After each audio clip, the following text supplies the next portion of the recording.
Economics sounds like a big, complicated word, but in real life, it's something you deal with every single day. Every time you buy something, every time you save money, every time prices go up. That's economics. Let's understand it in the simplest way possible. Imagine this.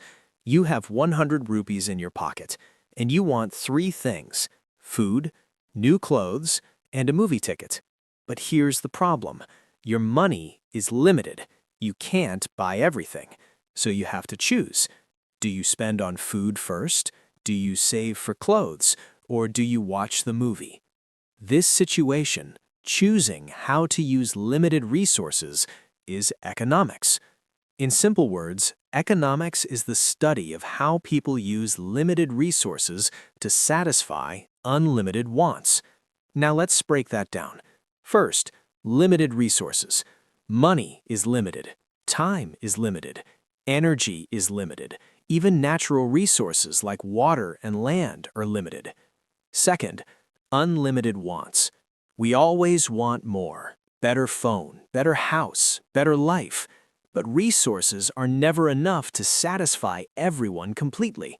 That's why choices matter, and economics studies those choices. Let's take a daily life example. You go to a market to buy vegetables. You see tomatoes are expensive today, so you buy less tomatoes and more potatoes. Why? Because price affected your decision. That decision is economics. Now let's look at another example. Why does a doctor earn more than a street vendor? Is it because one works harder? Not always.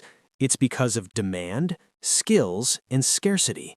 Doctors are fewer. Their skills take years to learn, and people need them urgently, so their value is higher. That's economics.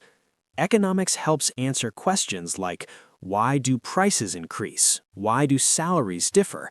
Why are some countries rich and others poor? Why does inflation happen? Why do we pay tax? Economics is not just about money. It's about people. It's about decisions. It's about how society works. There are two main parts of economics: microeconomics and macroeconomics.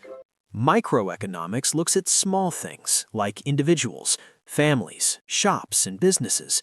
For example, why does a shopkeeper increase prices? Why do customers buy one product instead of another?